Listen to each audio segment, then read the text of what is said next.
Bismillahirrahmanirrahim. Assalamualaikum teman-teman.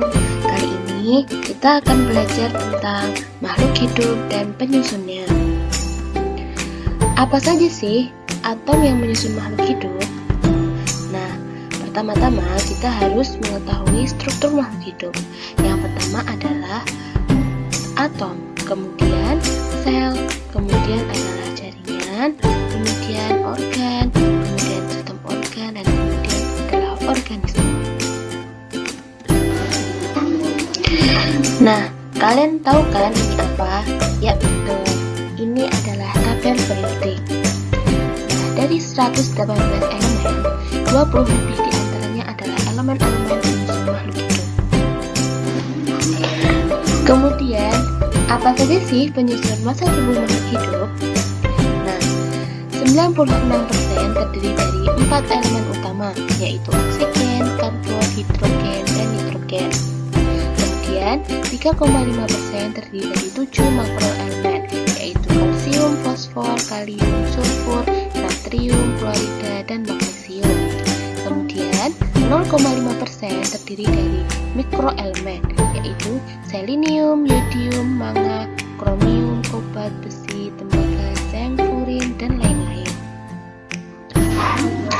Nah, apa saja sih elemen yang berbahaya bagi manusia?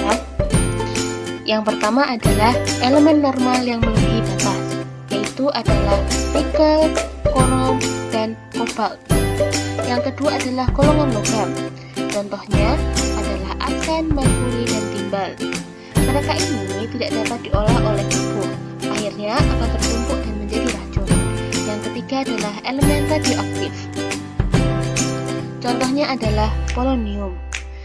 Pada kenyataannya, polonium 1 juta lebih berbahaya dari racun hidrogen cyanida. Hanya perlu 1 gram polonium untuk meracuni 20 juta orang, dan setengahnya akan diperkirakan meninggal. Nah, atom-atom itu tidak bisa berdiri sendiri. Mereka berkaitan, kemudian membentuk struktur yang lebih besar disebut dengan molekul. Nah, kemudian apa saja sih molekul yang menyusun tubuh makhluk hidup? Seperti yang telah kita ketahui, sebagian besar atom dalam tubuh merupakan karbon, oksigen, hidrogen, dan nitrogen. Nah, seperti yang kita ketahui, secara alamiah atom karbon selalu berperan sebagai kerangka utama suatu molekul. Nah, kerangka karbon inilah yang kemudian diikat oleh karbon-karbon yang lainnya, terutama hidrogen dan oksigen. Nah, molekul ini disebut molekul organik atau molekul biologi, bisa disingkat sebagai biomolekul. Dalam tubuh makhluk hidup terdapat banyak sekali biomolekul. Secara umum, mereka diklasifikasi menjadi 4 kelompok besar, yaitu karbohidrat, protein, lipid, dan asam amino.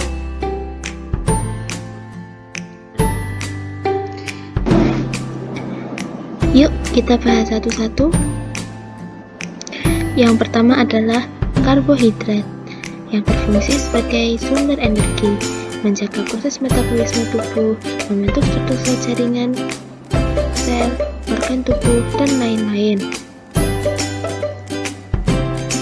Dalam hepar, karbohidrat berfungsi sebagai detoksifikasi zat-zat toksik tertentu.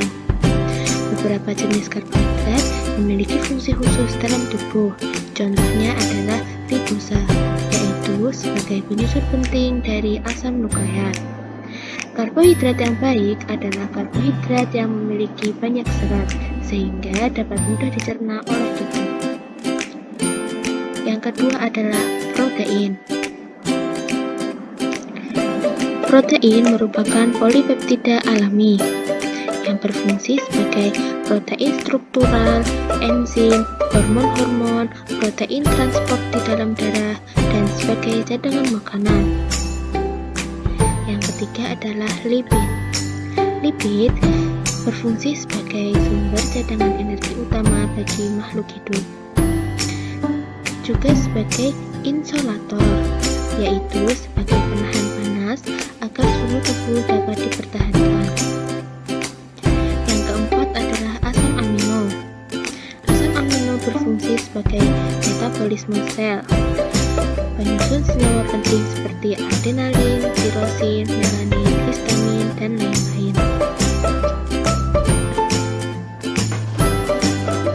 Nah, kemudian apa saja sih komposisi kimia normal dari pria dengan berat badan 65 kg?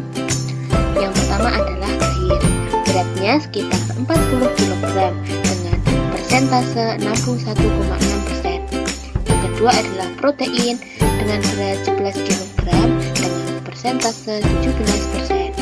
Yang kemudian adalah lemak dengan berat 9 kg dengan persentase 13,8%. Kemudian mineral 4 kg dengan persentase 6,1%. Yang terakhir adalah karbohidrat dengan berat 1 kg dengan persentase 1,5%. Nah, salah satu materi kajian biologi adalah tentang makhluk hidup. Di dalam makhluk hidup terdapat unsur-unsur penyusun dan mekanisme kerjanya. Nah, untuk mengetahui apa saja unsur-unsur penyusun dan bagaimana mekanisme kerjanya, maka kita diperlukan untuk belajar pengetahuan kimia dasar. Semangat belajar selalu teman-teman. Terima kasih. Sekian. Wassalamualaikum warahmatullahi wabarakatuh. Sampai ketemu lagi.